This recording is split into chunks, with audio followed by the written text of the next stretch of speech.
Kaugnay po ng banta naman ng bagyong Nina sa lungsod ng Sorsogon, makakausap po natin si Mayor Sally Lee. Magandang tanghali po sa inyo, Mayor. Magandang tanghali din, Margaret. Tama sa lahat po na nakikinig sa ating programa. Si Connie po ito, ano? Ikaw, Connie pala. Opo. Kasi hindi kasi tumawag eh. Opo. Mayor, gusto po nating malaman, ano po ang mga paghahandang ginagawa na ninyo, lalo pat dyan po ang tahak nitong bagyong Nina? Kahapon nagtundin na kami ng CDRM kahapon with all the members ng council, anong gagawin namin na preparasyon. At yung result kahapon, lahat ng mga barangay captains kanina umaga at 9 o'clock, inform namin sila what has happened. Yung pagkain na bibigay namin sa kanila, yung evacuation center na pwede lang gamitin, yung vehicle na pwede lang gamitin. They were all informed ng mga barangay captains of the 64 barangays.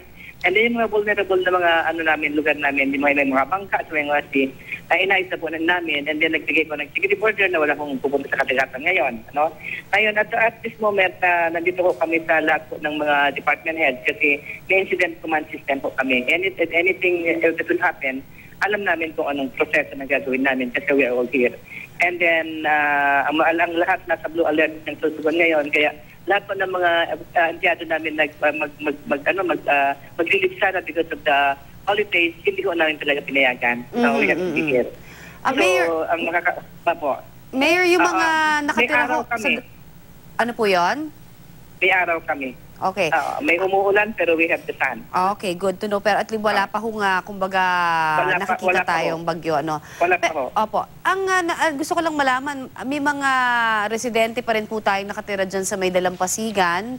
Ilan ho ba yan? At are you going to ask them to go to the evacuation center? Yung talagang risk talaga nila sa Dalampasigan na last year, na-relocate na namin sila sa housing program namin. Kasi yung housing program namin, ang priority namin are those people who are living in the vulnerable area. So, mga 5,000 na na-relocate namin. So, hindi kami masyadong dyan sa... nag-provide na ho kami ng...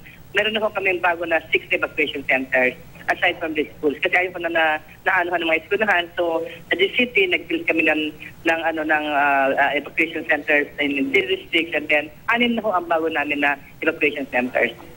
Good to know, Mayor, ano? So, handa tayo kung sakasakali na halimbawa, magno-Noche Buena yung ating mga kababayan sa mga evacuation center. Sapat po ba yung ating relief goods sakasakali? Yes, oo.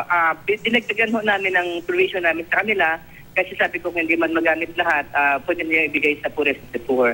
Kaya double purpose po kami.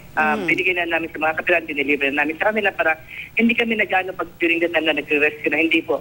Even before yan, one day before, mamaya ho mag-evacuate na sila na at least nandun na. And we'll provide. Kasi we have been doing this in the past. Ganito talagang sistema namin kaya wala ho kaming casualty sa Sorsogon, thank God.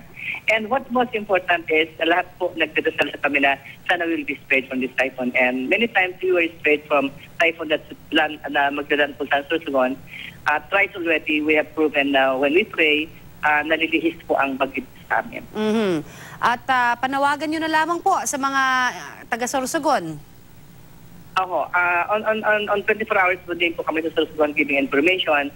And then, kasi halos lahat po ng mga disaster risk reduction management sa mga barangay ay nabigyan ho namin sila ng empowering. Marunong na po sila. They can already do what they can do in case of disaster.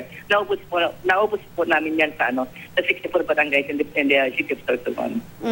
We'll be praying with you, Mayor, na sana maging matiwasay, maayos po ang pagdiriwang ng ating Pasko. Diyan po naman sa inyong bayan. Oo. Alright, marami pong salamat. We thank God for all. Magpasalamat sa mga Diyos for all the graces and blessings na binibigay sa ating po lahat. Okay. God bless po at Merry Christmas po sa inyo po dyan sa may Sorsogon. Merry Christmas, Connie. Yan po naman si Mayor Sally Lee ng Sorsogon City.